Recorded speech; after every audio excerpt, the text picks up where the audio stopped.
Welcome to Okta Release Highlights, October edition. We will go over generally available new features, GA enhancements, and early access new features. Let's get started. Here are some of the generally available new features released this month. Sign-in widget, version 6.8.0. This release has features and bug fixes. Features: supports nonce option passed in auth params. Implements skip IDP factor verification button functionality for IDP factor in OIE. Adds options for session revocation on password expiry. Displays terminal view on OAuth error. Adds a new key for the new error message in CU. Sets exclude credentials empty during resident key enrollment.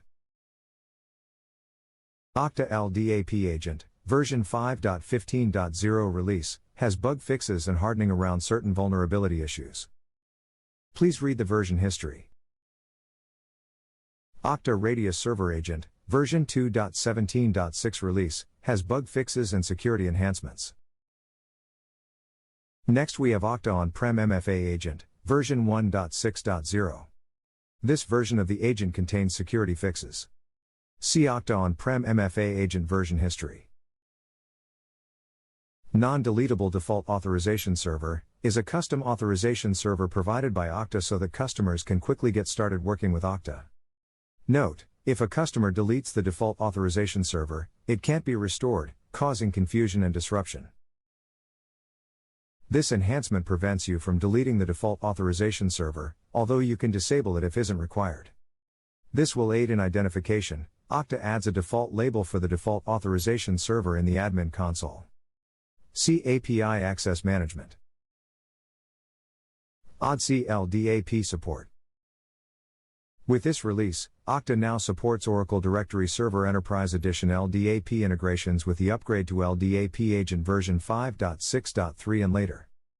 See Oracle Directory Server Enterprise Edition LDAP integration reference.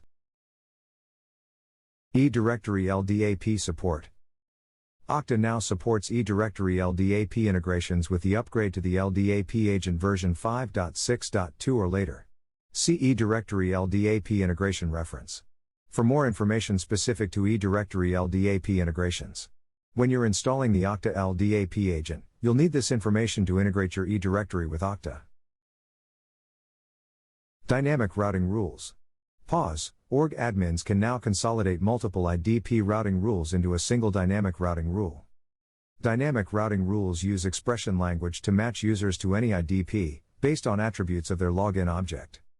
This reduces the volume and complexity of routing rules and the manual effort of managing them.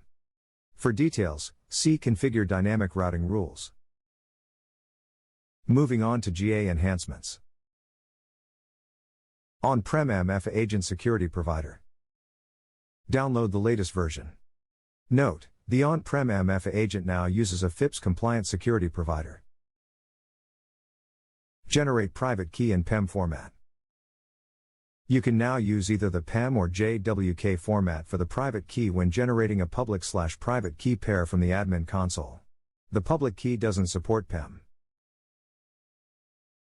Enhanced SMS and voice blocking.